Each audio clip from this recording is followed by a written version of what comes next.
Are you struggling for consistency in your sim racing? Does your iRating look like a roller coaster? If so, we have good news for you. The way to get more consistent is to first understand what you're doing differently than the professionals. And VRS is the answer. With our competitive subscription, you will have the telemetry, setups, tutorials, and everything else you need to fully analyze your driving. Our data packs and the ability to compare your driving with the best in the world will show you exactly where to adjust your inputs, change your driving line, and shave seconds off of your lap times. And our powerful and precise Direct Force Pro wheelbase and precision pedals are being used by some of the world's best drivers. All these champions agree that VRS hardware is not just the best on the market, it's also priced well below the competition. So if you're looking to upgrade to direct drive and the best pedals in sim racing, VRS is your answer. If you want to get better, get faster,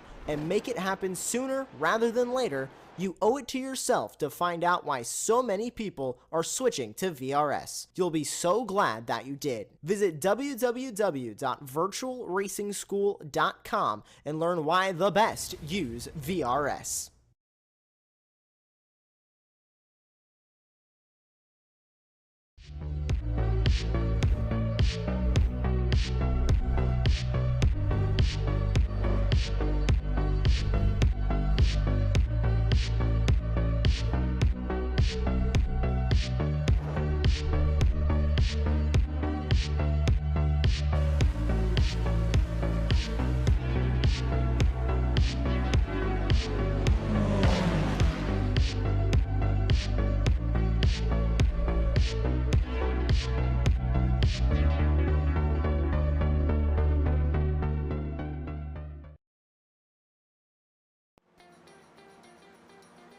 Hi everyone, and welcome to the Esports Racing League, presented once again by Spec Racer Sports, Alliance Autosport, and Grassroots Motorsports Magazine here on Apex Racing TV.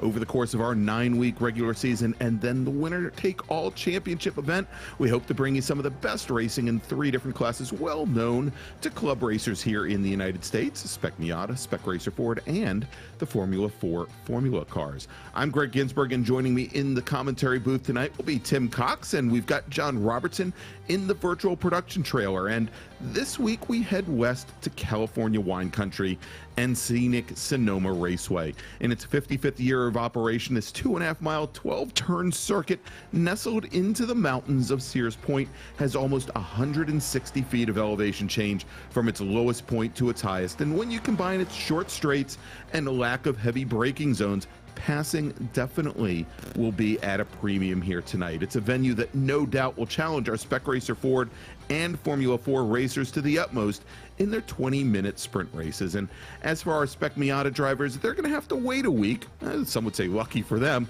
until we hit the red Georgia clay of Road Atlanta. And so welcome back to the Esports Racing League, Tim. We missed you. Really happy to be back, and we were just talking about the show. You know, obviously covered this race last season in the F4s. There was a big incident, opening lap at turn 2. We're going to see the same again tonight. Well, it's going to be interesting to find out, and I'm really looking forward to this one, Greg. I think we're going to look for a great night of racing, as always, in this league.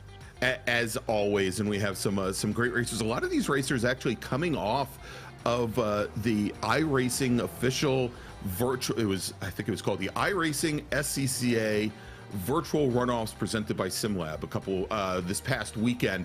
A lot of drivers that are going to be joining us, and a lot of regulars from the Sports Car Club of America and Club Racing. Of course, all of our drivers here that race in the Esports Racing League, they either need to be Sports Car Club of America members or have donated graciously to the SCCA Foundation. And we have a number of drivers that did quite well in that event in the USF 2000 race, like Justin Huffman racing with us. I believe we also had Stephen Blethen, who put in a good run for his very first time in that car. Charles Vaccaro as well, and of course Wan Chi Lin, who always does quite well in both in these Spec Racer Fords as well as Formula 4 cars. So we've got our drivers out on track right now. We're about 6.5 minutes into qualifying. And we give our drivers 15 minutes in order to put in their fastest lap and set the grid for our 20-minute sprint races. And as we mentioned, we're going to have our Spec Racer Fords followed by the Formula 4 cars. Let's quickly take a look back last week for our opening round for the Spec Racer Fords. That was at Summit Point Raceway, my humble abode, my home track, and taking the win. And as he said a little bit earlier this evening, that we may need to save this graphic because we're not going to see it anytime soon again, I think. Stevie Ray, the man who puts the Ray in Ray Esports Racing, he took the win at Summit Point, and he actually sits atop the championship standings right now after one round for Ray Esports Racing. Wan Chi Lin from Revolution Sim Racing came home in second, just about 1 second off of Stevie Ray. Then John Vogel came home in third, and it was really a great last lap. Unfortunately, Stevie Ray and John Vogel had gotten together coming out of turn 2 as they were side by side, door to door, as they say. And Vogel managed to come home and take the last step on the podium for Team Vogel, whereas Beans Forster and Charles Vaccaro came out 4th and 5th. And so we do have our championship standings now up on the screen, and you can see them right there. Stevie Ray, Wan Chi Lin, John Vogel. And here's a surprising one based on the lack of incident points that he had. He actually had 0 incident points during the race, and so picked up 3 bonus points. Now sitting 4th in the championship is Travis Trussell, local a motorsports photographer local to the Summit Point area, and he was also the hard charger of the night in both our Spec Miata and Spec Racer Ford races last week. Tim, I think in Spec Racer Ford, I think he made up 13 positions. So to do that and get a 0x on the night, pretty darn strong run for him. Beans Forster currently sitting 5th in the championship with Charles Vaccaro there sitting in 6th. So there we go there. And so let's take a look, as we've got drivers out on track right now. Some of them have put in upwards of 5 flying laps. Let's take a look right now at our provisional pole sitter, who I believe is out on track, and that is Justin Huffman in the 223 machine.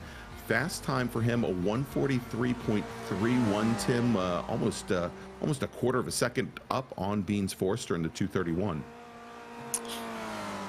Can he hold on to it, though? I mean, he's got 5 minutes in which to do so, and a healthy margin over Beans Forster there by a quarter of a second. And as always, it's pretty standard procedure, isn't it, for Ray Esports League? It's close times in qualifying yet again. There's Tony Roma, 1 at home, that just rolls off the tongue so well. Yes. Goes quicker, but not quite quick enough to elevate himself up a place, but only, half a tenth between himself and Stephen Bleffen there in the 150, currently in 6th. Yeah, and two club racers. Tony Roma, great story. Great to see him joining us here this year in this season in the Ray Esports Racing League. He's been racing in the SCCA Foundations League for a number of years, a B-Spec. And Tim, as I was filling you in a little bit on what he does during the day, interesting to note that Tony, for the past number of years, had been racing a B-Spec Chevrolet Sonic. I believe that's like a 1.6 liter, we'll call it a grocery getter car, one of our more popular classes in SCCA Club Racing now, but typically you're going to find the naturally aspirated Minis, Mazda 2s, those Chevy Sonics, Honda Fits, and Tony Roma, he drives those cars, but then we tell you what he does for a living, and he is the chief engineer at Cadillac for the CT4V and CT5V Blackwings, cars that put out somewhere close to 700 horsepower and can do 0 to 60 in less than 3.5 seconds. So it's a big difference between what he races and what he works on during the day. And good to see him out here racing in Spec Racer Ford in that number 55 machine. The Sonic, such more of a better name than what we get in Europe. It's called the Aveo in Europe. That's right. Yeah, that's right. It's the Korean-made Chevy Aveo, or I guess it would be a Holden, not a Holden, Vauxhall where you are? No, it's Chevrolet, because Vauxhall, now owned by PSA, which is the Peugeot Citroën group, and yeah, very, very different. But yeah, Sonic's far more better than a Aveo. Much rather have that as a name. So far more cooler, although I think it's a little bit unbefitting of the car. I mean, you think that conjures, fast, exciting. I mean, it does come in blue, which obviously does time with Sonic as well. But enough about the Sonic. Waffle on about that. Yeah, and I don't want to break you. Before I start bringing out my Daewoo history here. Who I think makes the Chevy Sonic, and I'm sure Tony will correct me if I'm wrong on that one. But on board right now with the 933 machine, Jim Brewster, as we have 2.5 minutes left in qualifying. Brewster coming to the stripe. Can he improve upon his 143.79 as he sits third? He does not. He puts in a 144.32, but still strong run for him so far in that 933 car, currently third fastest. And still have a number of drivers that have not set lap times yet here, Tim. And one of them is Wanqi Lin, who I'm very surprised has not set a time. He's gone, from what I can tell, he's actually gone 3 laps already, but no lap times in the books. Travis Trussell, who we were talking about, currently sitting very high up in the championship after our first round, he has not put in a lap time. Jose de la Casas, who was with us for I think the very first time last week at Summit Point, has not put in a lap time, nor has Stephen Bocade in the number 6 machine. As you say, interesting about Lynn there, had all of his times deleted so far due to off-track infringements. So he's going to be starting from near the back. Now that's going to be interesting because last time he came here last season, Yang Lin ran incredibly well. But he's got to do it the hard way if he wants to emulate what happened last season, Greg. I mean, starting from the back, I mean, the man's an absolute demon in these low-powered cars, especially the Spec Racer Ford. I mean, anything low-powered, he's an absolute weapon, is that guy. And I expect to see him make him a few places, but the odds, if I'm better man, the odds are stacked against him for this race. Unless here at Sonoma, yes, certainly. It's so difficult to pass here. But then this same one can. Yang can. It would be him, exactly. And so we're on board right now with Ray Bleffin, both Ray and I believe Steven, his twin brother, running here for the moment. Ray has the measure of brother Steve and also has the wall, as Raymond currently qualified 7th fastest with a fast time of a 144.88. That is all of about 3/10 of a second faster than his twin Steven. Both of those drivers, racers in real life, driving Mazda RX-8 touring cars, and I'm sure we'll see them back out on track in the coming years. We jump on board now with Wayne Buttermore as time has elapsed on the clock. Checkered flag is out, and as Buttermore comes down to the hairpin to complete this lap, he's looking to improve upon a 146.8, which was his last lap. Currently sitting 11th. Needs to put in at least a 146.38 in order to best Tom Froling and move up another position. And as Buttermore crosses the stripe, does not improve, is 0.6 of a second, pardon me, off of his previous best. A little bit disappointed that Bleffins being twins haven't got identical lap times. Pretty darn close. That would be logical. They're pretty close. I mean, I will give that to them, but I'm looking forward to this, Greg. The starts here at Sonoma are always a bit hairy. There's only really one line around a lot of the corners. It's not really, as you mentioned earlier, convulsive to side-by-side action. It gets a bit tight, Larry, and normally someone ends up in tears, either losing a lot of places or pitching a one-way ticket to the walls or the barriers. Exactly, yeah. Having said that, equally as well, if you do want to challenge someone, you do then also normally end up losing a whole heap of time to the car in front of you. So they've got to be really careful where they pick their overtakes in this race, where it's somewhere where they can probably, it's going to be into turn 11. That's going to be the hotbed of action. It's the most natural, biggest braking area, possibly into turn 7 as well. You might get a few people chance it, but they need to be really clinical with their moves, get them done, dusted, get off up the road, off after the car in front of them. Otherwise, it's going to really hurt them. Yeah, without a doubt here, Tim. And of course, you know, because the straightaways here are so short, I don't think the draft is going to play as big a part as it typically does in a Spec Racer Ford race. But as you said, you need to get those overtakes done and finished with and move on up the road, because the longer you stay either side by side or are challenging for a corner with another competitor, the easier it's going to be to bring more people into that battle. And you know, we'll have to see. As you mentioned, the last time we were here, it was in the Formula 4 race, but that run from turn 1 up to turn 2, it is a 120-foot rise up to that apex as everything flattens out, and it definitely becomes a challenge to keep the car on the pavement, as we saw back over the summer. So we've got our grid now up on track, and let's take a look here as Justin Huffman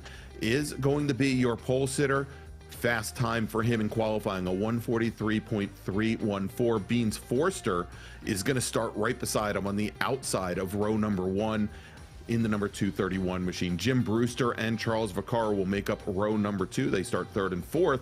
Tony Roma in the number 55 machine. He's going to start 5th, with Andrew Benna starting right next to him in the Far From NASCAR machine. The number 71 car, he's going to start in 6th.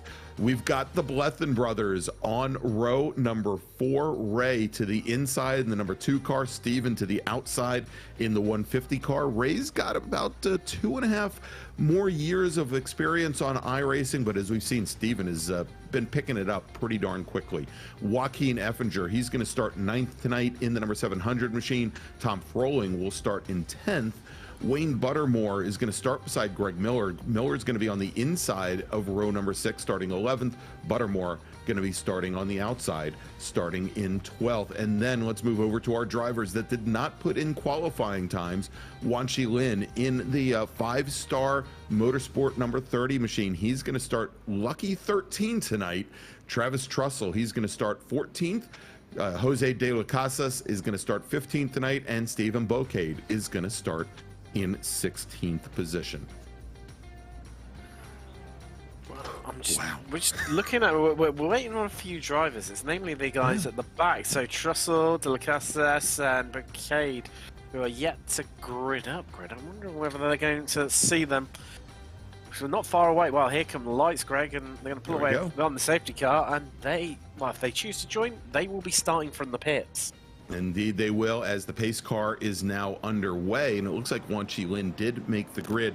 So Tim, as our drivers are starting to make their way around this 2.5-mile 12-turn Sonoma Raceway course, let's talk quickly about our sponsor for tonight's first race, and that is Spec Racer Sports, and their mission is to help fuel and support your addiction to road racing. And they feel that the way to accomplish this is by providing exceptional customer support, the parts and services you need when you need them at a fair, competitive price. Located trackside at Motorsports Ranch Houston, Spec Racer Sports currently stables Spec Racer Fords and offers exceptionally prepared rental cars. In addition, Spec Racer Sports has new cars for sale. They also offer storage and support, as well as technical services such as chassis dyno work, driver coaching, and fabrication. And they offer all of these at very competitive rates. To find out more about Spec Racer Sports and their services, visit www.specracersports.com. This corner here, Greg, turn 6. It's a tricky one for the drivers, just watching them come around here in the pace car. Because you've got the track, it's falling away from you, and it's off camber too. It's going to be a real challenge for the drivers in the opening, especially in the Spec Racer Fords as well, because the engine, it's in the rear of the car, it's rear-wheel drive too, so you've got all that weight over the rear axle, and it just acts like a pendulum effect. There's a couple of instances during qualifying as well, where I just caught a few drivers just losing the rear there. Yes. I mean, hopefully everyone can hold it together on the first couple of laps on one of those cold tyres. Yeah, and and it's a question how you enter that what's known as the carousel at Sonoma.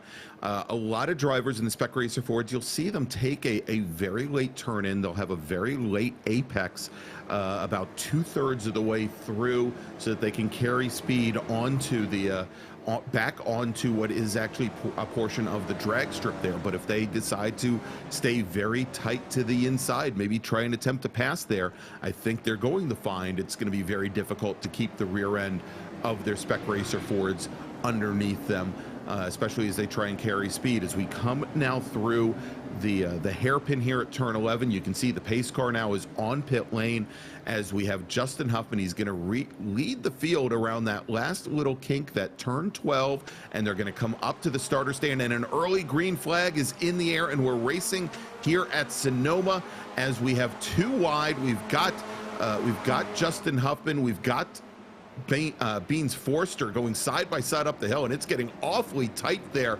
right in the middle, as it looks like Forster might be having some internet connectivity issues, and jumping now up into third, making up 3 positions on the start, Tim. Andrew Benna in that number 71 machine, and he now has he's got Vaccaro and Jim Brewster now locked nose to tail as they make their way into turn 4 and head down into that carousel section for the first time.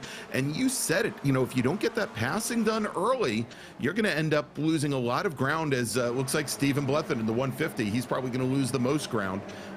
He went off, I believe, over by turn 4. But let's jump back to that live action, and you can see how much ground Brewster and Vaccaro have lost to Andrew Benna here. Yeah, Blethyn just lost the rear on entry to turn 4. Not too sure if they was assisted in his rotation around as 73 there. Butmore, I mean, really adventurous lunch, but I mean, into turn 2, 3 wide. I thought this is going to end in absolute tears. But amazingly, they made it through, Greg, which is amazing. Aim for the, with that elevation change, you're coming across the crest of the hill. And also, this is a really narrow track here at Sonoma. You're not allowed to go 3 wide round here, but somehow they did, and they made it work. And they made it work at probably the most difficult portion of the track. I think luckily for them, it was one of the slower corners on the track that they made it work, as we are watching drivers now, watching Wayne Buttermore and Joaquin Effinger, who seemingly are always joined at the hip, go through the hairpin together. For the moment, Joaquin Effinger has the better of him. Greg Miller and Tom Froling now also side by side as they cross the stripe to complete lap number 1. And if we watch Wan Chi Lin heading up the hill now, we can see him just as he gets out of the apex of turn 2. That number 30 machine, he's made up 5 positions already after just 1 lap. But you can see here he's still got a bit of a run to get up to Vaccaro, Blethyn, and Roma in that battle for 5th. And as it stands at the moment, Greg, it is 5 seconds the time difference. But as I said earlier, all it takes, if Huffman and Forster start battling away, they will lose a lot of time around here.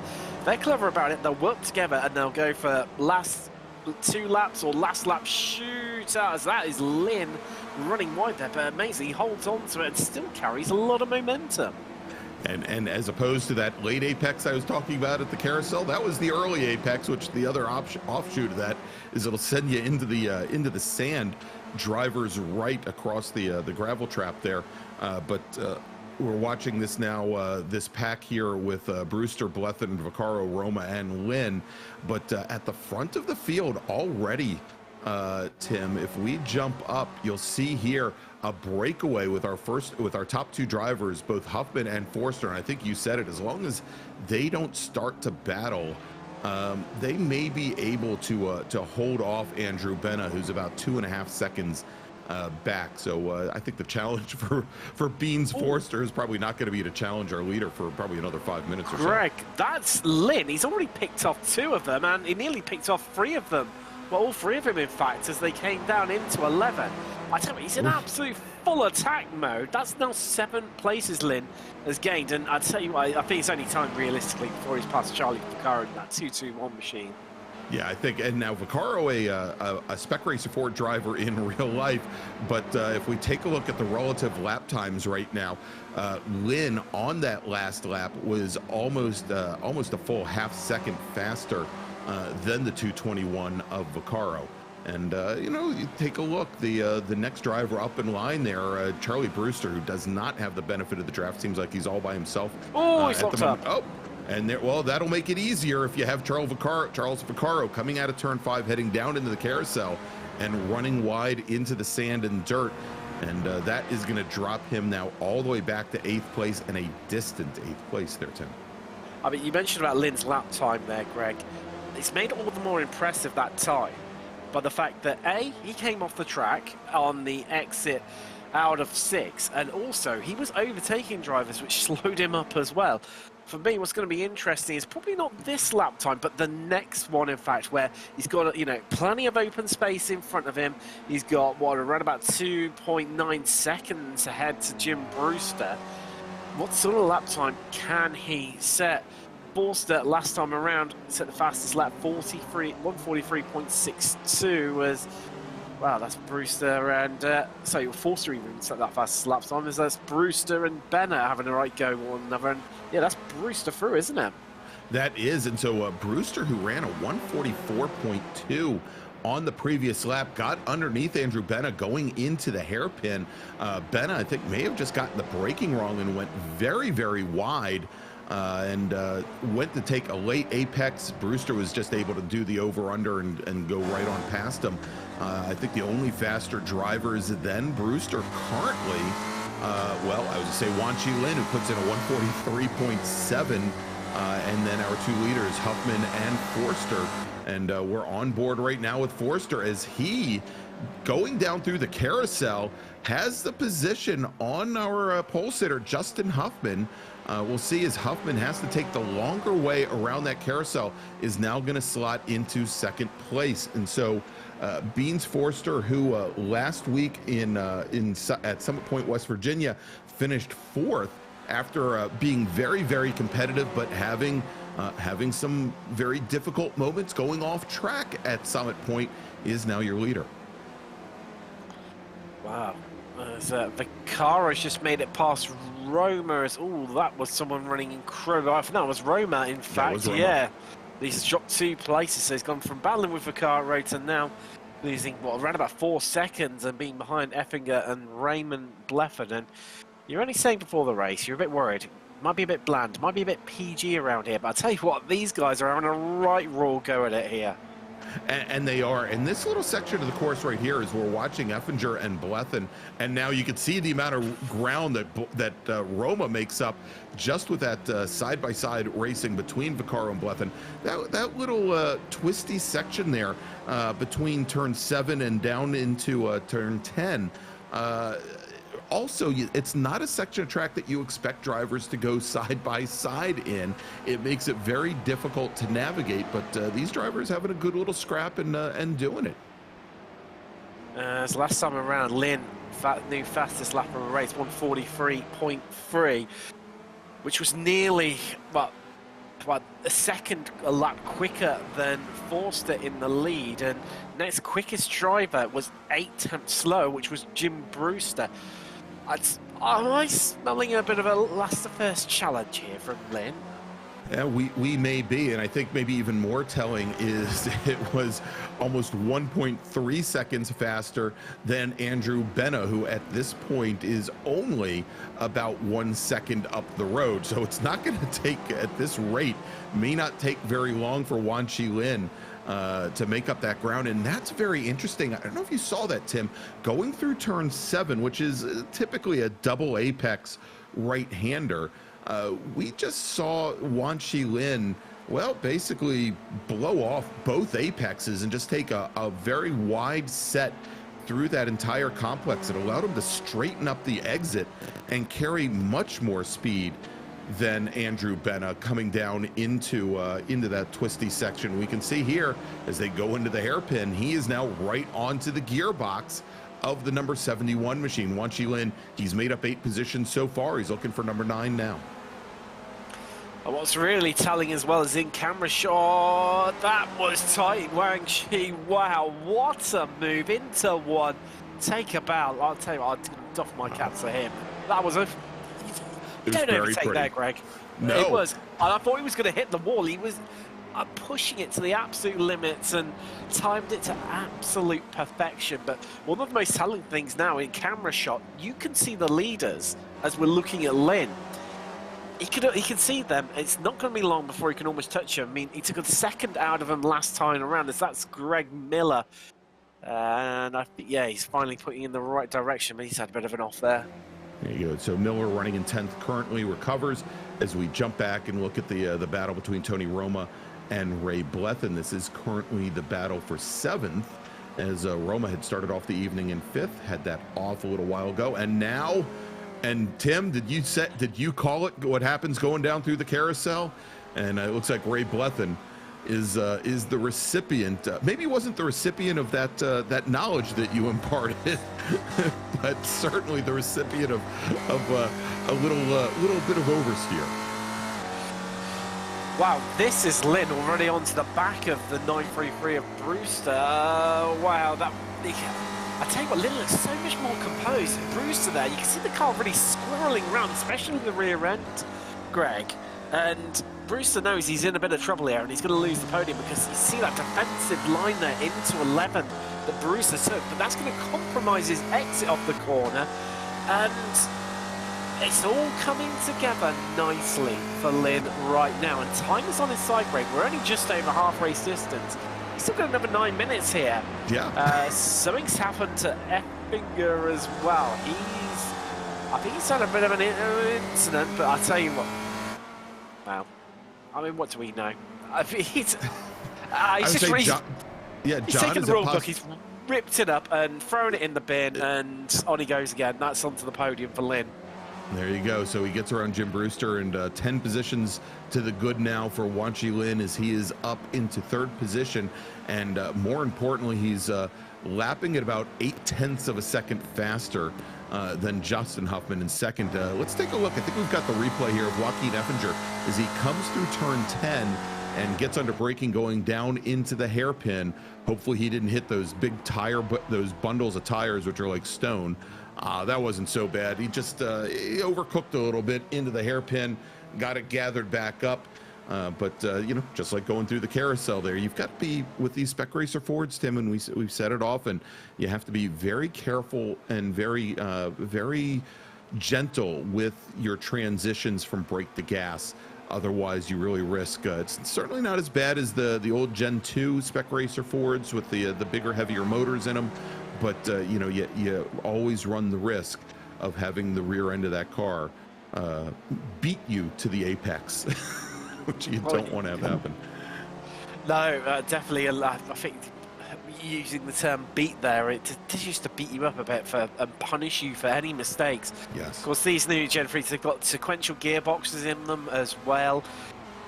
All in the aid of trying to make them, you know, that bit more faster and easier to drive. But I mean, for such a small, you know, single-seater, come prototype kind of hybrid, they're still tricky little things to drive. They definitely are. I mean, you still have a decent amount of adjustment that you can do to the alignment, to the suspension, but you know, for the most part, they are a spec car. But you still have to worry about there's a lot of weight back behind you. And you have to learn how to deal with that, and it's all a question of weight transfer with these cars. And of course, you know, for a number of courses, and again, I don't think playing that much of a part here tonight at Sonoma, but the draft as well.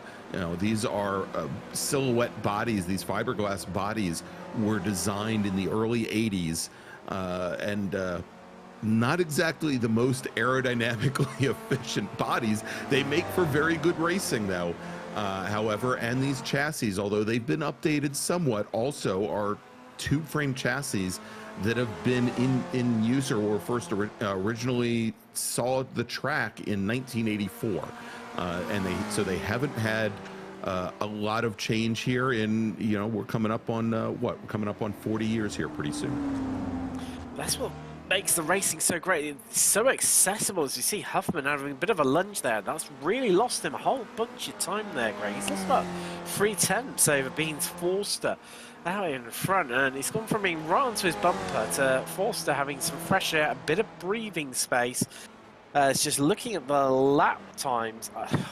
Lynn's catching Forster at about 4 tenths a lap, Greg. I think it's not going to be quite enough. I mean, it's still going to, if he wants to get, he'll get up into the back of Huffman, I believe, but catching people is one thing, passing them is something completely different altogether. Well, I mean, he is making the charge right now. He is, as you mentioned, only 2.2 seconds or so back from Justin Huffman on that last lap. He only made up about 2 tenths. So especially now, as we only have about 5 minutes remaining in our first 20-minute sprint race of the evening, it's going to be difficult. But look at this, Tim, as we have Justin Huffman now making up a lot of that ground that he lost on the last lap to Beans Forster. Forster apparently losing a bit of the a bit of that advantage, as we now have Ray Blethen in the number 2 machine going around again. Let's take a look at the replay here as he comes through turn 3 and up towards 3A, which I think is what got him caught out. Yeah, he just ran a little wide into the dirt there and all the way across into the tire wall. The rear was already starting to break loose a little bit as he entered into 3, and then it was just a compounding pendulum effect that really hurt him. But I'll tell you what, Huffman, when they came across the line to start this lap, the gap was 1.1 seconds. He's taken 9 tenths out of him. Yeah, just in this last tour. All right, and so we've got now just about 4 minutes remaining in this 20-minute race. And if you like what you see here tonight, please go ahead and give us that big thumbs up. Click on that subscribe button and then hit that notification bell so you can find out about all the great motorsports action that Apex Racing TV has for you. And we want to thank some of our great friends that are here with us. I see them in the chat here tonight, Tim. Hey, look, it's Jonathan Grabowski. He's not pushing our buttons tonight, but he is in the chat. We've got Stubby as well, who apparently has wandered out from the Rick Motec races. So great to see him here this evening as well. Let's take a look. The other John. John Robertson has queued up a replay for us as we're watching right now. I think this is Tony Roma, and you can see where Tony was definitely hard on the brakes. The rear end was moving around on him, and again, that transition from brake back to gas, maybe a little late there, Tim, as he saw the rear end go around on him at that hairpin as well. I thought he managed to save it the way he sort of straightened the car out, but yeah, just had snapped on him late on, and that was it. It was gone, and well, I did well to avoid making contact to the barriers there, but I don't know about you, Greg. I spy an amazing final lap brewing right now. Yeah, it's Wan Lin now, who just ran the fastest lap of the race, a 142.77. That was 9 tenths of a second faster than Justin Huffman and 8 tenths of a second faster than Beans Forster. He is right there as we now have only 2.5 minutes remaining, and so I believe we're on the penultimate lap. Next time by should have the white flag here at Sonoma. I think we're about to find out just how wide you can make one of these Spec Racer Fords, Greg, because Huffman is about to display that over Lynn, because I'm certain he doesn't want to give it up. Now, this is going to play right into Forster's hands, because we mentioned this previously. When you start battling, you lose a lot of time, a lot of ground. And there you go, Forster already pulled out another 3 or 4 attempts, and that's Lynn up the inside. Yeah, and so we have Huffman, who went for that very late apex, and it allowed Wan Lin to slide right in underneath him. Lin stuck right to the curbing and carries good speed out of the carousel up towards turn 7. And as he's now making a run on the 231 machine, you can see there that that alternative line through turn 7, the double apex right-hander. But here's where the challenge comes in, Tim. Look at what's right ahead of the 231 machine. And I believe that's the, well, no, it's not the that's 17. That's Raymond Blethen. I think that might be the 2 machine of Blethen. And I think the 231 car is going to get to him just at the right time going into the hairpin. And he's going to dive right to the inside, as does Wan Lin, the driver. Lets all 3 of those machines, well, 2 of those 3 machines by. Looks like perhaps Huffman And there we go, white flag in the air. Huffman not able to get by coming out of the hairpin. So it is, at least for the moment, a two-car battle for the lead here as they make that 120-foot rise up to turn 2 and over the curbing. Oh, and we saw this before where the 231 machine might be having some connectivity issues. I'm sure this has got to be a little disconcerting for Lynn, who's got to try and determine where the car might be on track. Well, I think the big opportunity, I was going to say, is going to come into 12, but what do I know, Greg? Look at this. Coming deep into the carousel, and you saw that little bit of wiggle from the 30 machine as he now runs a little wide on exit. It is side by side. Beans Forster, Wan Chi Lin, the 231, the blue machine to the left.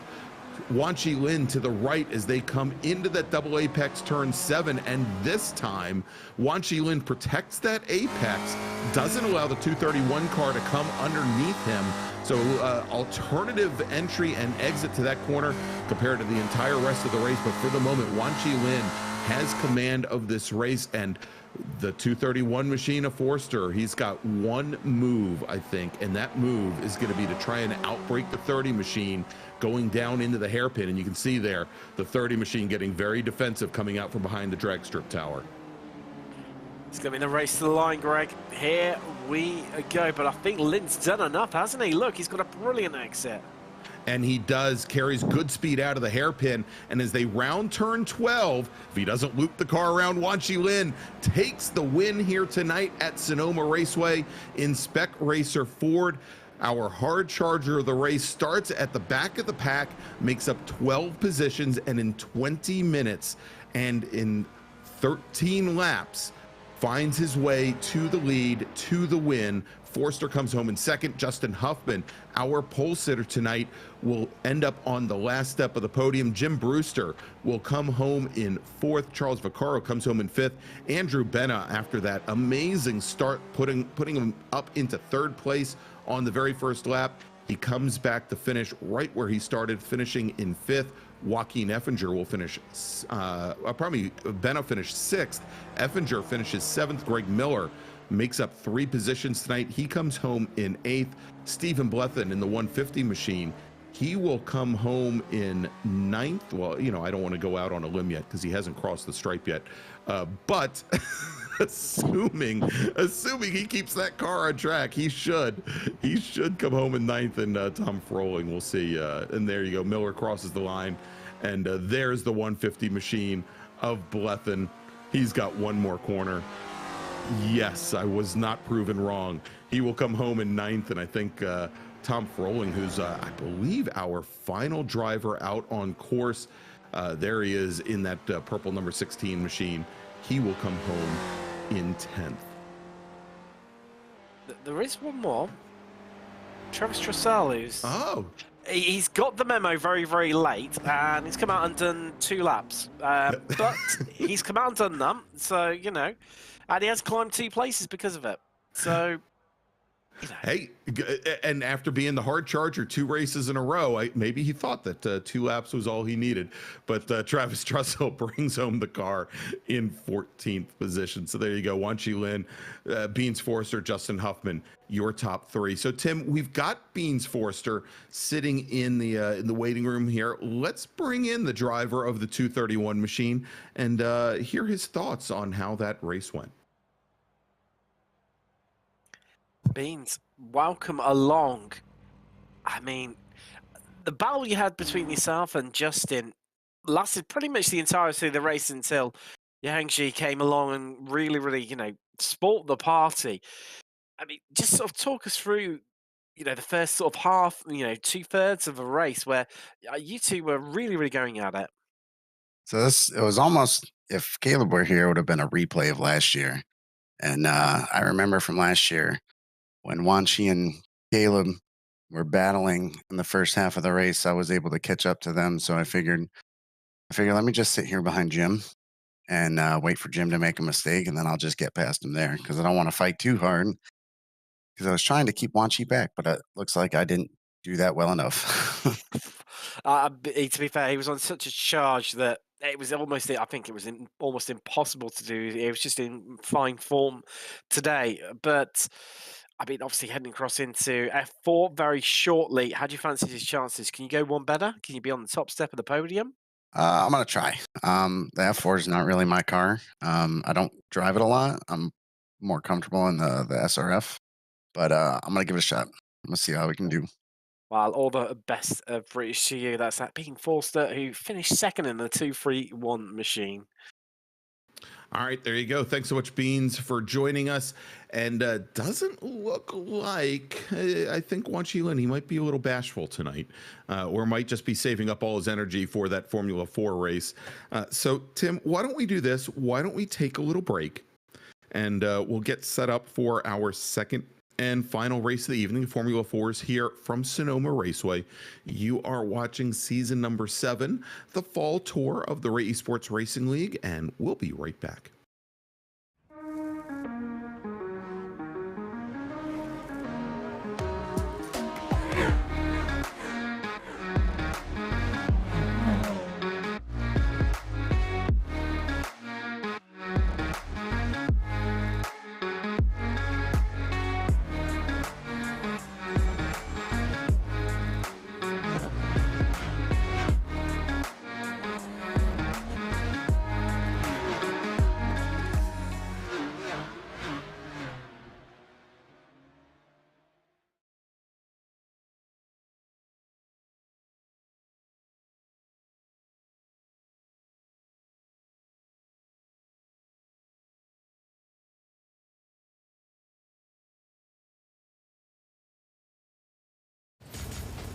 Are you struggling for consistency in your sim racing? Does your iRating look like a roller coaster? If so, we have good news for you. The way to get more consistent is to first understand what you're doing differently than the professionals. And VRS is the answer. With our competitive subscription, you will have the telemetry, setups, tutorials, and everything else you need to fully analyze your driving. Our data packs and the ability to compare your driving with the best in the world will show you exactly where to adjust your inputs, change your driving line, and shave seconds off of your lap times. And our powerful and precise Direct Force Pro wheelbase and precision pedals are being used by some of the world's best drivers. All these champions agree that VRS hardware is not just the best on the market, it's also priced well below the competition. So if you're looking to upgrade to direct drive and the best pedals in sim racing, VRS is your answer. If you want to get better, get faster,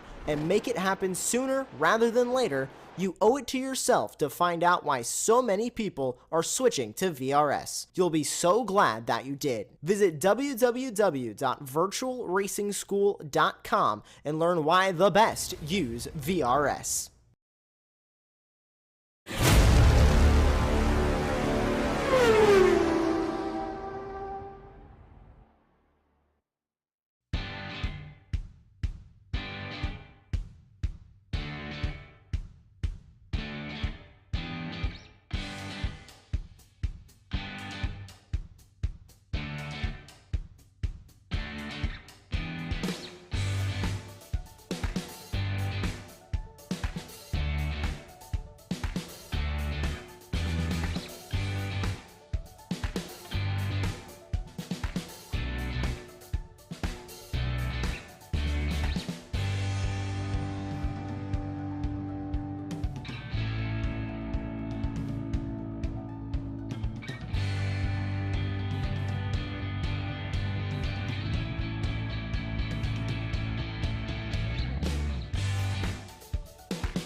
And we're back here at Sonoma Raceway for the second week of the Fall Tour, season number 7 of the Ray Esports Racing League. I'm Greg Ginsberg along with Tim Cox.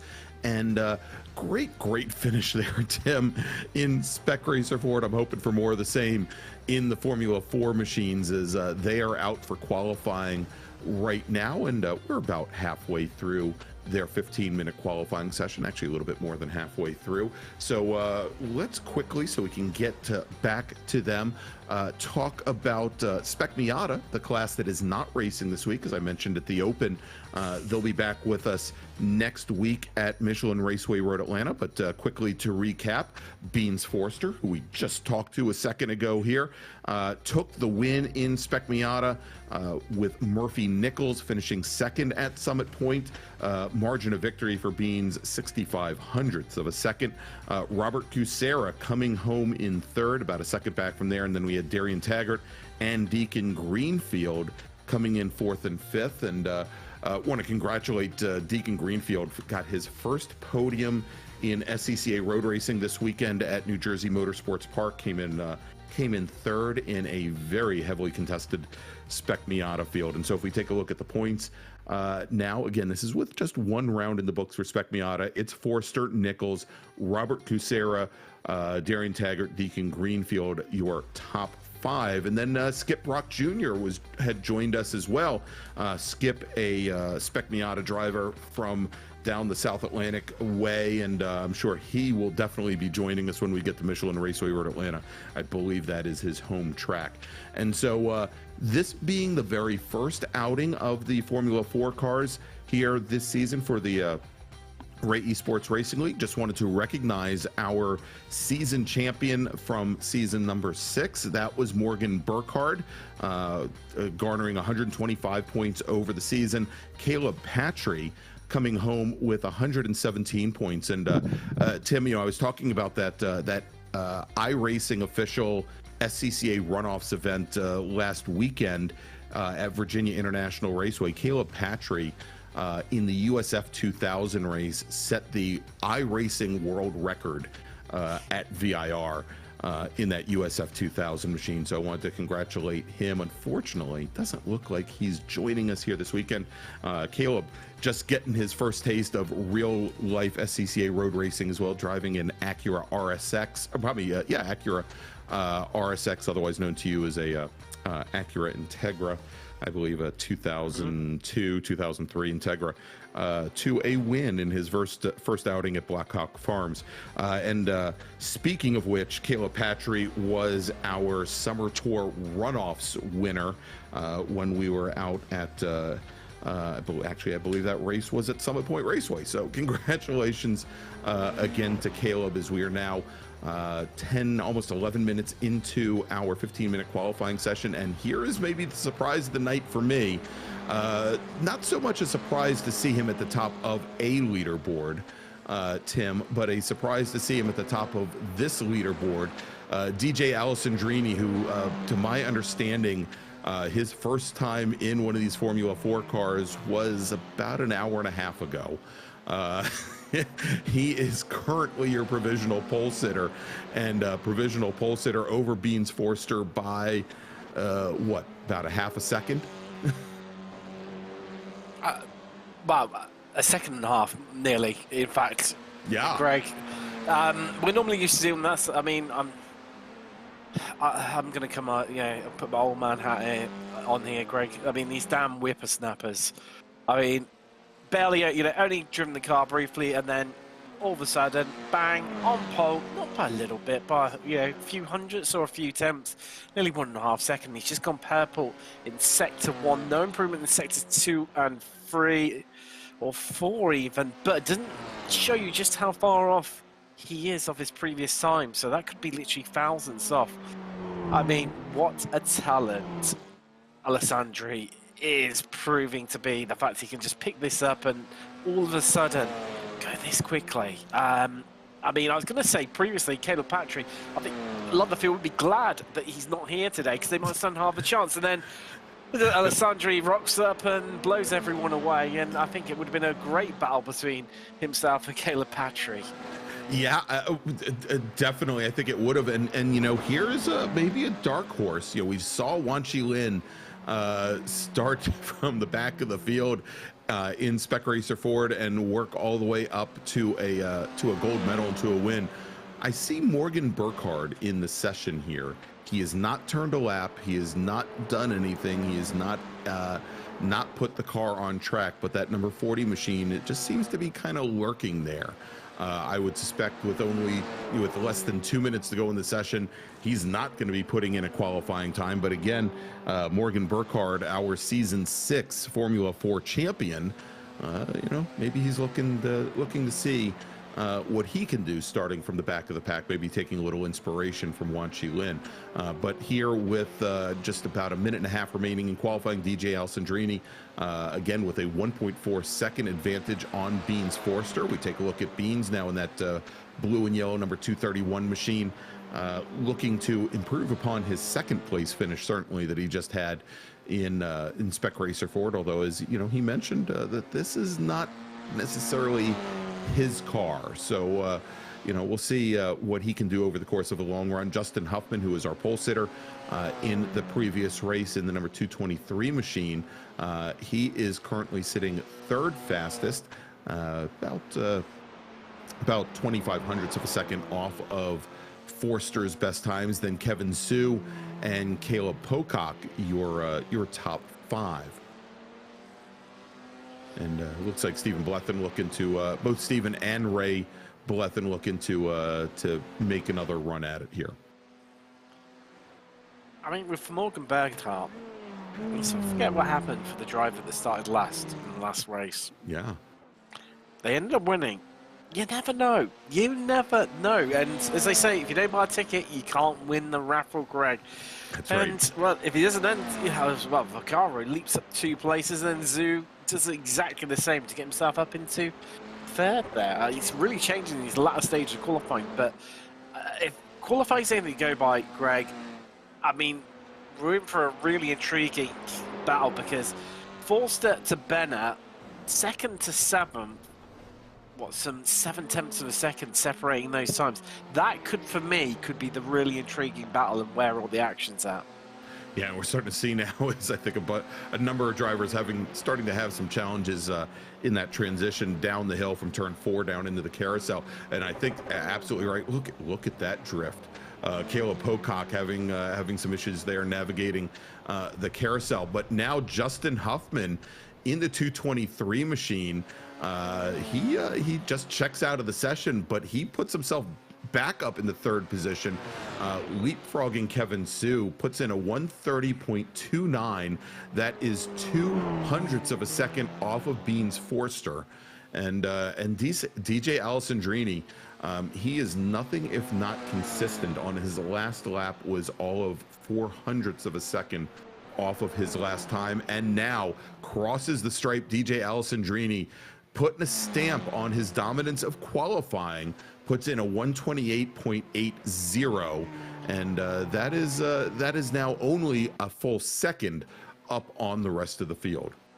I was getting, you know, a bit optimistic. Beans Forster closed the gap up to around about 5 or 6 tenths of a second over DJ Alessandrini, and then all of a sudden, depths of qualifying, plucks out a brilliant lap, and, well, as you said, Greg, extends that margin over 2nd place to back out to just over a second. Yeah, dominant session for Alessandrini. And we're watching here as Ray Blethen, and I believe Stephen Blethen is still out on track as well. Ray Blethen crosses the stripe. Can he improve upon his 133.39?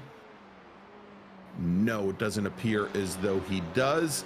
And that is going to wrap things up for qualifying here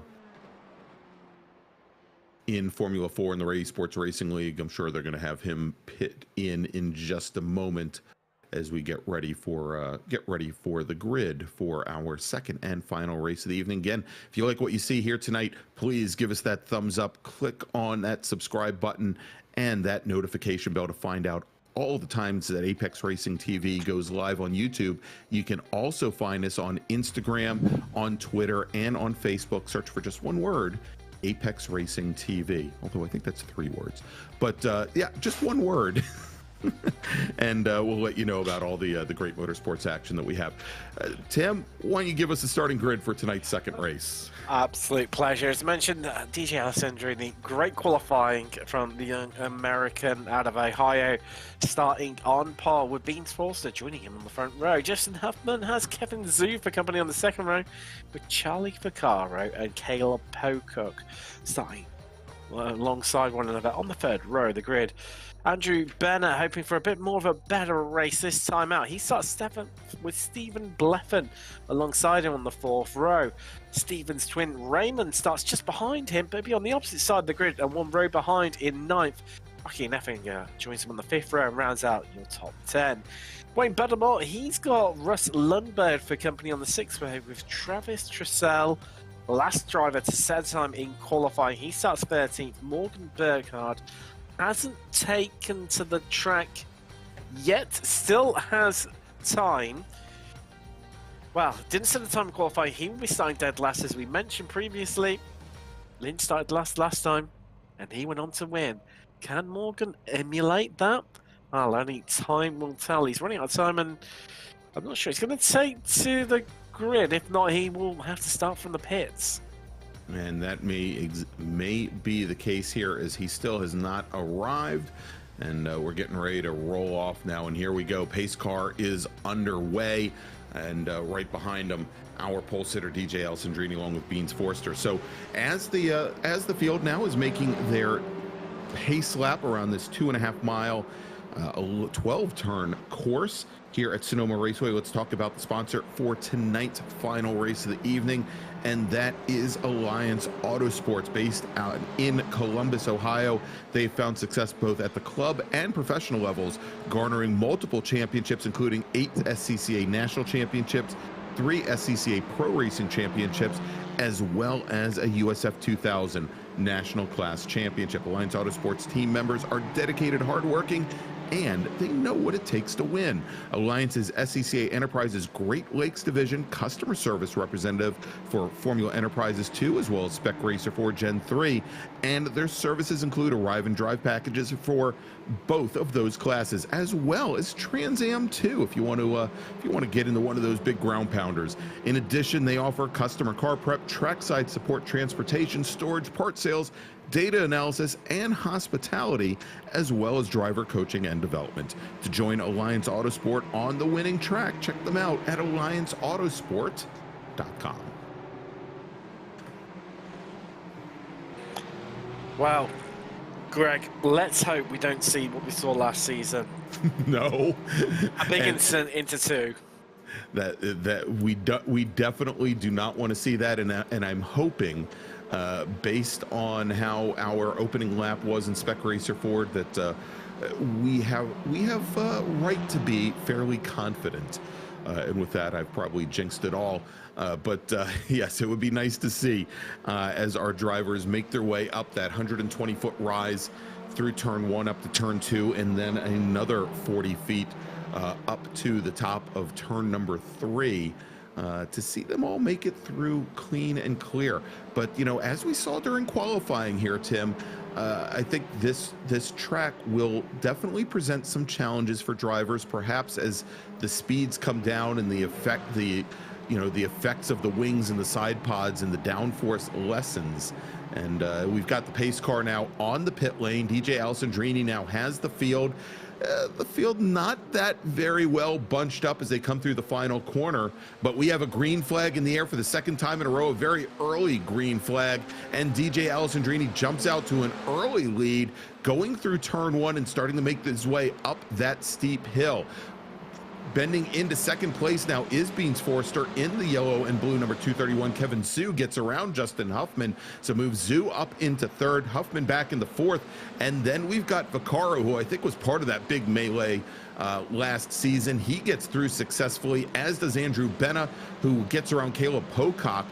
Bennett in 6th, Pocock in 7th, and the 2 Bleffen brothers, Stephen, then Raymond, then Joaquin Effinger, then Wayne Buttermore, as they come down into the carousel for the very first time. And looks as though already maybe getting pushed out just a little bit by Andrew Benna is Charles Vaccaro as they continue to swap positions coming out of the carousel going into turn 7, Tim. Benna trying to hold it right around the outside. Oh, and he's run it too deep, and that's it, done and dusted for Benna. He's definitely not going to benefit from that one, is he? Because he's losing a lot of time and also now holding up. Sorry, I had to squeeze in there a god-awful pun in some way. As the Bleffins both being held up right now by Benna as he had that compromise exit, Greg. And unfortunately, when you can't really pass around that sort of section, it's really not helped them. But they're still pretty much in contact with Caleb Pocock, who's just ahead of him. But, well, already 1 lap completed and 1.1 second. Alessandrini's already managed to pull away from Beans Forster, who, let's face it, is no slouch whatsoever in that 2-3-1. No, and I think maybe the challenge here for Alessandrini, who hasn't had a lot of advantage or a lot of seat time in this chassis, is how he's going to manage the equipment. Is he going to be able to keep, and these 20-minute races are very short, I think, in the overall scheme of things. Is he going to be able to keep those tires underneath him for the length of the race, or is he going to maybe work that chassis a little bit harder than is necessary? As we watch this good little scrap going on right now between the Blethen boys. We've got Steven in the blue and green 150 machine, the lead car of the two, and then Raymond, who gets a good run out of the carousel, but not able to pull up alongside his brother. A little bit of a brake lock up there from Raymond as he loses a little bit ground. But now going around Charles Vaccaro in the 221 machine, he not only goes around, I think he may have had some kind of an issue there, Tim, because we find him now back in the pit lane, or getting his toe back to the pit lane. Maybe some equipment problems. I don't think he hit anything over there. John, can we maybe get a replay, see exactly what happened over at turn 7 to the 221 machine? Just having a bit of a look and trying to see if there was someone overtook him, around that sort of time, or if he was in the battle. Can't see anything too obvious, Greg. So it might be even an equipped hardware failure or an unprovoked error, and he's decided to check out. Let's find out. So, no, that would do it. There you go. Well, that would be a hardware error, and that hardware is a missing left front wheel. So, yeah, that will end your evening very well. And so on lap number 2, Charles Vaccaro likely calling it an evening as we jump back into the battle here. And Andrew Benna going off now once again right in front of the Blethen boys. And they are both, it looks like Steven now has actually moved up in the 5th, has gotten around Pocock. That was actually Ray Blethen and Joaquin Effinger who managed to sneak by the 71 machine. And now that Benna is back underway, we'll see if he has anything for Joaquin Effinger here. As Effinger, he's got position going in the 7, but very close, almost touched wheels there, Tim. We saw in the Spec Racer Sports earlier, Lynn utilising that wide line, completely missing the apex, and able to carry a lot more speed. Yeah. Well, what we've just seen there, Benna used the same line. Yes, he was side by side with Effinger, but he carried so much more speed. That definitely seems to be the faster line, and there he goes, just slotting it up the inside there of Raymond Blethen. All right, let's take a look here. I think we've got another replay here. This is Andrew Benna, and we'll take a look, I think, when he went around on the last lap. He gets a lot of curbing there at 3 and 3A. And, we saw a very similar off from another driver there, although took him a lot longer to give it up there and realize that he wasn't going to be able to fully correct it. But we saw something very similar there, I think, in the Spec Racer Ford race, Tim, where the driver would come up, get that apex curbing over at 3A and Greg, then go off. Oh. Sorry to interrupt you, but that's not a replay we're just seeing. That's the like same place. Exactly. It's literally, he's done exactly the same thing on the following lap. Yeah. And I was going to say, it looks as though when he goes over the curbing, gets the apex at 3, and then comes up at 3A, up at the crest of the hill, you know, you just end up running wide into the sand there and just couldn't gather the car up. And it looks like Andrew Benna, for the second time in a row, and this time right in the gaze of our cameras, goes around again. So once again, looks like what could have been a very strong race for Andrew Benna as he started 7th tonight, now finds himself in 10th. Greg, these cars suffer a bit with lift-off oversteer. It's a really tricky. You can utilize it to your advantage to try and get the car turned in, but then equally, it's a bit of a cruel mistress, and it can, you know, it's so easy to lose the rear, especially around Sonoma. We've got so many changes of elevation. You've got apexes of corners that are right on the crest of a hill as well, and a lot of them, you know, slower speed, not enough to have the downforce actually work and push the car into the ground to give you grip that should, you know, circumnavigate those potential issues. And Benna just struggling a little bit right now, and gutted for him, because he would look like he could be on for a good one there. He's definitely got some raw pace, as we've seen from his overtakes when he's rejoined the track. So I feel frustrated for him.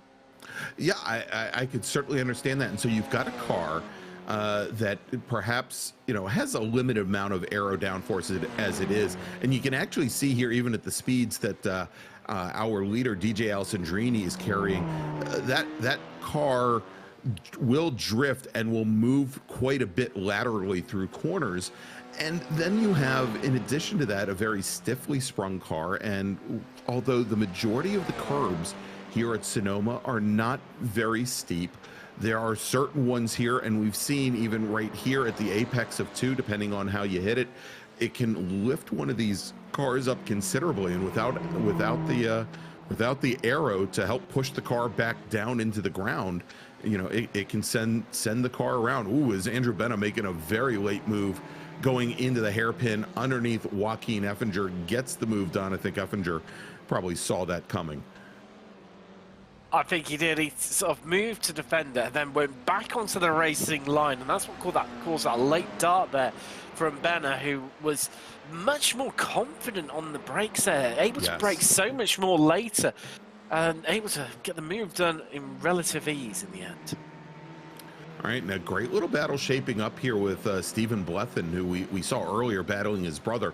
But Blethen right now started 8th. He's now in 5th position, and that's Caleb Pocock in the number 66 machine, the red, white, and blue iRacing machine, directly behind them. A nice, good little scrap, not necessarily swapping positions, but Pocock certainly doing his best to move Blethen offline coming into some of these corners. But interestingly enough, as Pocock starts to fight a little bit with Stephen Blethen, we've got Ray Blethen trying to re-engage here in that battle with his brother. He's only now about 10, maybe 15 car lengths back behind Pocock, and that last time by was almost actually 1.7 seconds faster than his brother up the road. He's got a bit of work to do yet. Needs to get to within around about 0.7 of a second to have that draft really start to kick in. As I tell you what, another great battle happening here. Been half keeping an eye on this one between Huffman and Zhu. Trading very, well, I was about to say trading very silly. Low. Yeah, and Zhu lost the car a little bit over the curbing coming out of turn 3A, and as he was trying to gather it back up, gets right into the back of Justin Huffman. Both of those drivers go around for the moment, and we'll see if Zhu gives the position back. That actually elevates Zhu up into 3rd position, but he may not have the opportunity to give that position back as Justin Huffman goes off at the carousel. Almost ends up in no man's land there between the 2 sets of tire walls. And he's lost a ton of time, and he's now lost positions to Blethen, to Pocock, and to Blethen, moving Justin Huffman all the way back down into 7th position. Let's take a look at that again here, Tim. Well, I don't know. I do have to wonder whether Zhu's got any front wing damage from that. Well, he's got away with that one. Yeah, I mean, that was front wing intact. Yeah, the wing is still there. I just think because of the amount of time that he used in the dirt, that he just you know, wasn't able to get the braking done in time, certainly for the corner, and used Huffman's car as an extra 8 cylinders in the brakes. You know, another couple calipers for him there to slow the car down. Spoke earlier during the Spec Racer Ford about the risks of battling hard and the time that you'd lose. I'll tell you what, Raymond Bleffen has taken chunks out of these guys, big old chunks. There's been another 3 or 4 attempts on that last lap alone there, Greg. This is going to shape up to be a freeway battle over 4th. Well, we'll see if it does.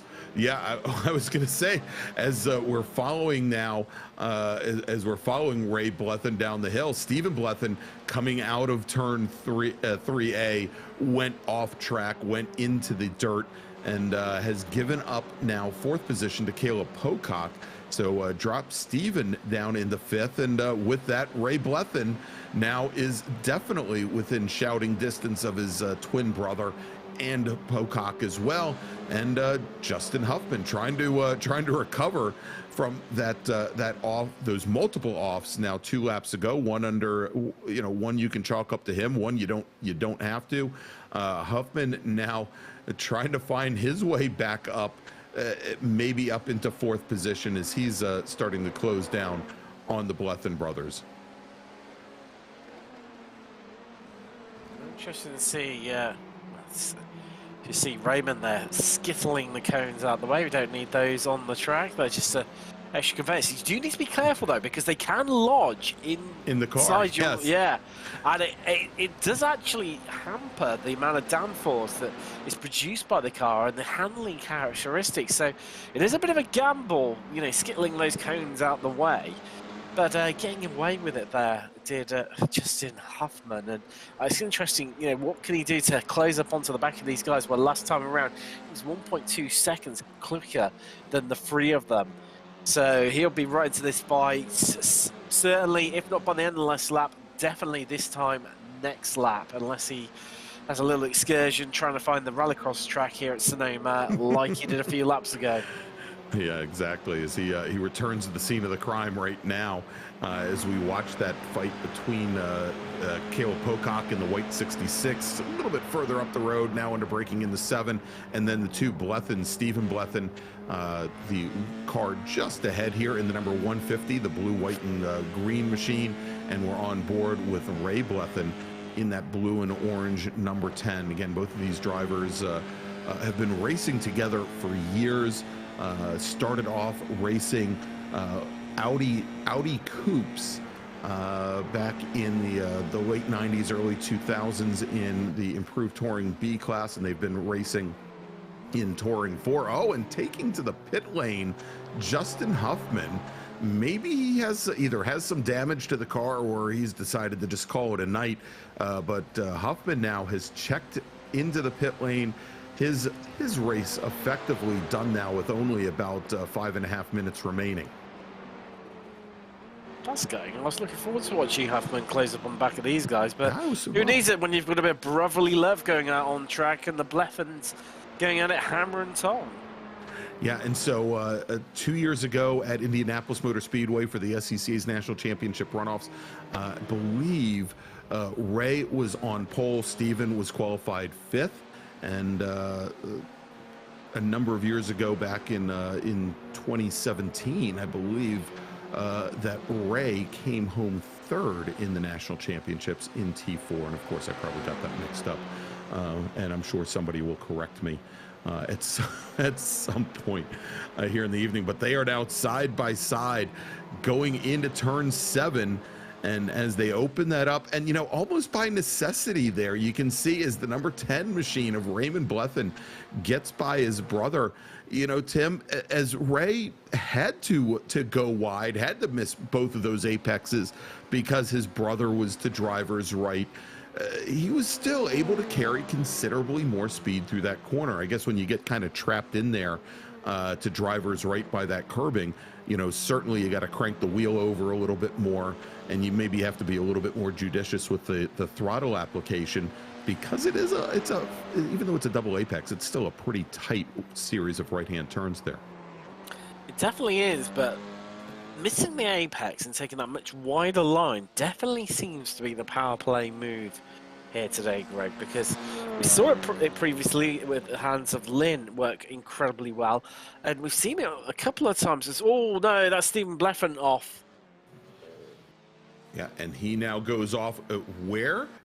At turn exit at 30, or no, actually, I guess this is over at turn 2. I thought it was over at 3A. Let's take a look as he comes up. Yeah, and the rear end just walks around on him right at the crest of the hill, right up at the top of turn 2.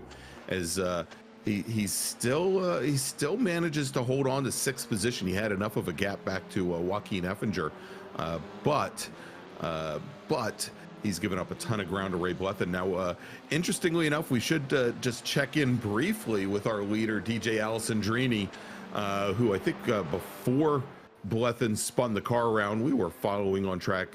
Alessandrini has now opened a 13-second advantage over Beans Forster. And look at this, Kevin Sue from 3rd place, Tim, now coming down the pit lane. And that's a drive-through. Yeah, and a matter of fact, you're right. I think that might actually be for having too many off tracks that he's gotten a drive-through penalty. Well, he would have picked up, so the limit is 12 before you incur a drive-through. He would have picked up 4 for that contact that he made with Beans Forster alone. Yeah. And he's going to come out. I see right 9 off tracks, so that's probably it. Yeah. And they can come right out behind the Pocock Bleffen. Well, it's not quite a battle, but it's not going to be far. Well, okay. Well, now it's not a battle at all. I apologize. Yeah, you ruined it. Ray, that was Tim Cox who caused that. But Ray Bleffen going around, coming out of turn 2. He's going to fall now back into 5th. And so Kevin Sue, who pitted in from 3rd place, finds himself now, Tim, only in 3rd. And he's got, he's got about 2 seconds to make up here in all of 2 minutes to get back up to Caleb Pocock, who started 6th tonight, finds himself in 3rd place. This is just see Effinger trying to go the long way around, right way around the outside. A great move, and to be fair, he ran right around the outside of Buttermore, who's just ahead of him. But I think this is only time as well. I tell you what, Effinger's going to have a go. He's just trying to follow him through here, but as we've seen before, that inside line isn't as quick. Well, supposedly, but Justin Huffman makes it work where others can't.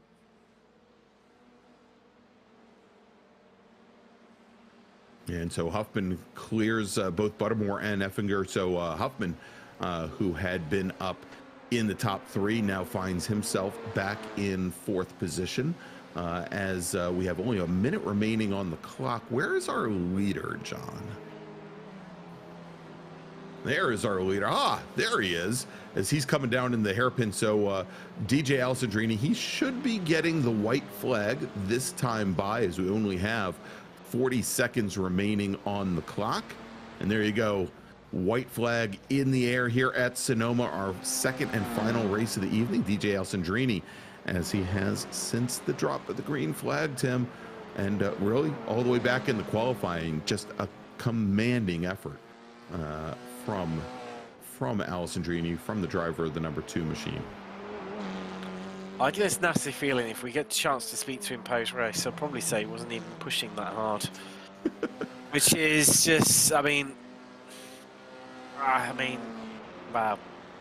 Those that can, do it. Those that can't, talk about it. And that's why we're in the commentary booth, Greg. Definitely. And, you know, I can see how hard he's pushing the car, though, Tim, even going into the carousel, dropping down into the hill. There you could see the rear end wiggling around a little bit as he dialed in a little bit of correction, both at the wheel and with the throttle to get the rear end back underneath him. and he's planning to finish this race out strong. And so, you know, I said early on I'd be concerned about whether or not he could make the tires last on a chassis that he's had no experience with in the past.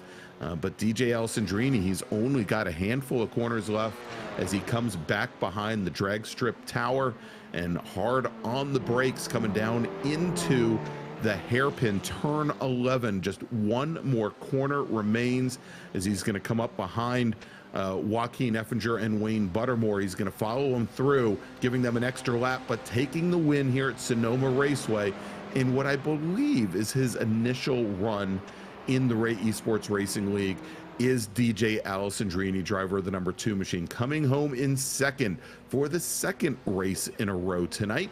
Beans Forster, driver of the number 231 machine. And look at this, Kevin Sue was able to get back around Caleb Pocock. He had 2 seconds to make up, and he was able to do it. Let's take a look. Here is exactly where it happened. And this was going down into the hairpin. And Sue just, he moved all the way over, or probably Pocock moved all the way over driver's left or driver's right and let the number 5 machine come underneath them. And so here we go as they come around now. We're back into real life, to live timing, and coming home in third, Kevin Sue. Caleb Pocock, he's going to come home just off the podium in fourth. Great race for him, however. Ray Blethen makes up 4 positions. It wasn't the easiest race for the 10 machine, but he's going to come home in 5th and almost takes out his brother Stephen Blethen as Stephen crosses the stripe with very little room between his brother and the wall. Justin Huffman, who had been as high as 3rd tonight, started 3rd as a matter of fact. He will come home in 7th. Wayne Buttermore crosses the line. He will finish in 8th. And our last driver on track here, that is Joaquin Effinger, who goes for the wild ride all the way across the track. And Joaquin Effinger, he's gonna finish 9th tonight. And unfortunately, Russ Lundberg only completed 6 laps. He's gonna finish in 10th. Andrew Benna, 5 laps, finishes 11th. Travis Trussell, Charles Vaccaro, and Morgan Burkhardt, he teased us all race long. Morgan Burkhardt never made it onto the track tonight in this final race. All right, so Tim, taking a look, and I have a feeling that DJ, not having raced with us before in the Ray Sports Racing League, probably doesn't know that he should be over here with us in the Apex waiting room. We'll give him another 20 seconds or so. But we may be wrapping this up early in case unless we get one of our other podium finishers to jump in. But you know, we didn't have that huge pile up on lap 1. Hey, look, DJ Alessandrini, he did find his way over to us. Let's do this. Let's bring in the driver of the number 2 machine with his commanding win in Formula 4, DJ Alessandrini. Hello. DJ, welcome along. Your first ever race in a car that you'd not driven up until, I believe, about an hour and a half ago. And then you put it on pole by a second. You have a commanding race. I was only saying to Greg, you know, just as we were surmising things as the race came to an end, you're probably going to come in here and tell us that you weren't really pushing that hard either, just to rub salt into the wounds of everyone else. No, I was pushing hard. Okay, at least that is something. At least that's something. Look, Tim, I don't know another mode, so that's it. That's the only mode I got. Full attack mode all the way, definitely. And how you found the car? I mean, the results will show it was a relatively easy race for you, winning margin being 15 seconds nearly. But how did you find it here at Sonoma? You know, your first time racing this car. Yeah, it's playful, but it has downforce, so like it has different dynamics as you like speed up, and then that kind of changes like the shapes of the corners a little bit. It was fun playing around with like how to create speed in the car. I found like sometimes carrying third farther into turn 7 And then right when you're pivoting the car, like shifting to second and like immediately flooring it, like would get like the best exits, and just like playing around with like what the car wanted, and it's fun. You don't get to learn new cars very often, but I really enjoyed learning this one in particular. I do want to thank Morgan Burkhardt. He gave me a setup, so I'm sure that helped. I didn't drive the car on any other setup, so maybe it's just the setup that makes it so good. So hey, look, if you want the car to drive as good as mine did tonight, hit up Morgan. He made a really good setup for this thing. I also want to plug my podcast. It's called Lizard Brains Podcast. It's on literally everything.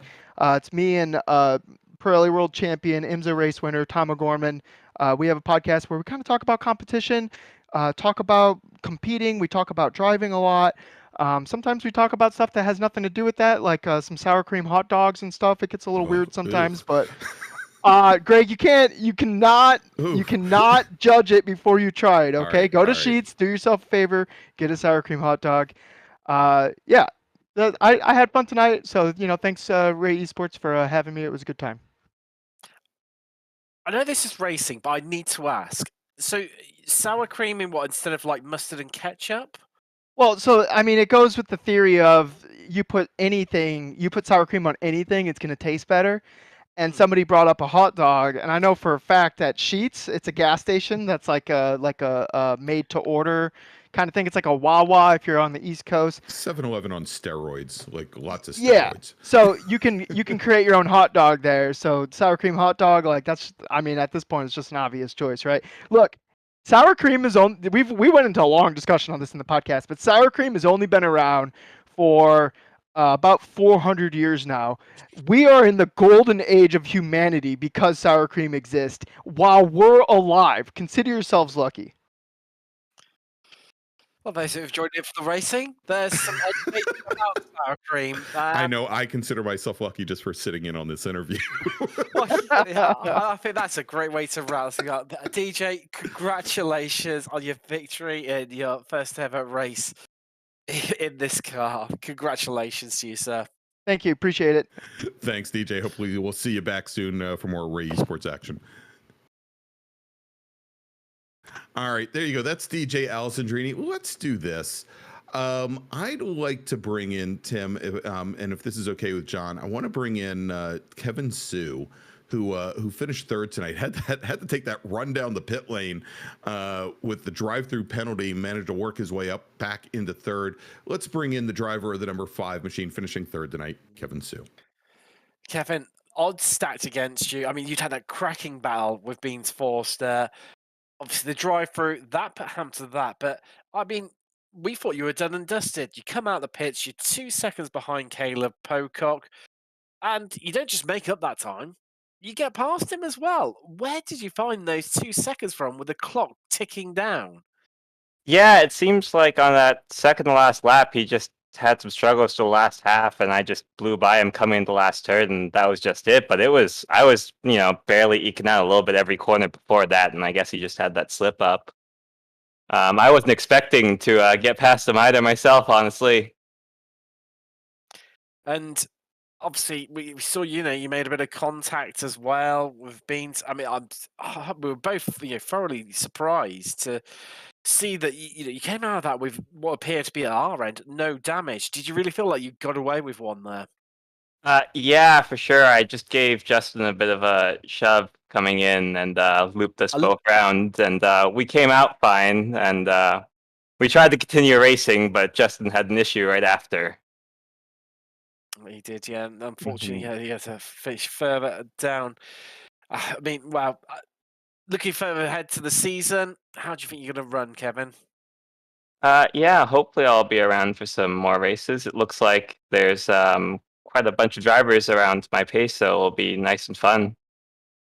Definitely. We look forward to seeing you, Kevin. That's Kevin Zoo, finished third in the number 5 machine. All right, thanks so much to Kevin Sue. And real quick, Tim, before we wrap up here, I wanted to make a brief correction, if only because their mother corrected me in the YouTube chat. Hi, Trish. Stephen Blethen was on the pole at Indianapolis a year ago in the Touring 4 class, and his brother Ray started in 5th position. Unfortunately, it did not turn out to be the race that either one of them wanted. But again, both of them very, very strong touring car racers here in amateur road racing and club racing here in the States. And so let's wrap things up for the evening, if we may, if we can. Again, want to thank all of our racers here tonight in both Spec Racer Ford and Formula 4. Next week, next Tuesday night, everybody's going to come back after getting all fat and happy on Halloween candy and going out and trick-or-treating. Next Tuesday night, 9 p.m., we're going to be at Michelin Raceway Road, Atlanta. We'll have the Formula 4 cars back with us again there, and it should be amazing to watch them run down that long back straight. Actually, I can think of many different parts of Road Atlanta that it'll be great to see the Formula cars run, whether it be down through the downhill S's or going down on the braking into to turn 10A. But we're going to have the Formula 4 cars and the return of our Spec Miatas, the MX-5 Cup cars, to Michelin Raceway as well. So for Tim Cox, I'm Greg Ginsburg. Also want to thank John Robertson back behind the scenes, and we'll be back here next Tuesday night, 9 p.m. Have a wonderful week, everybody.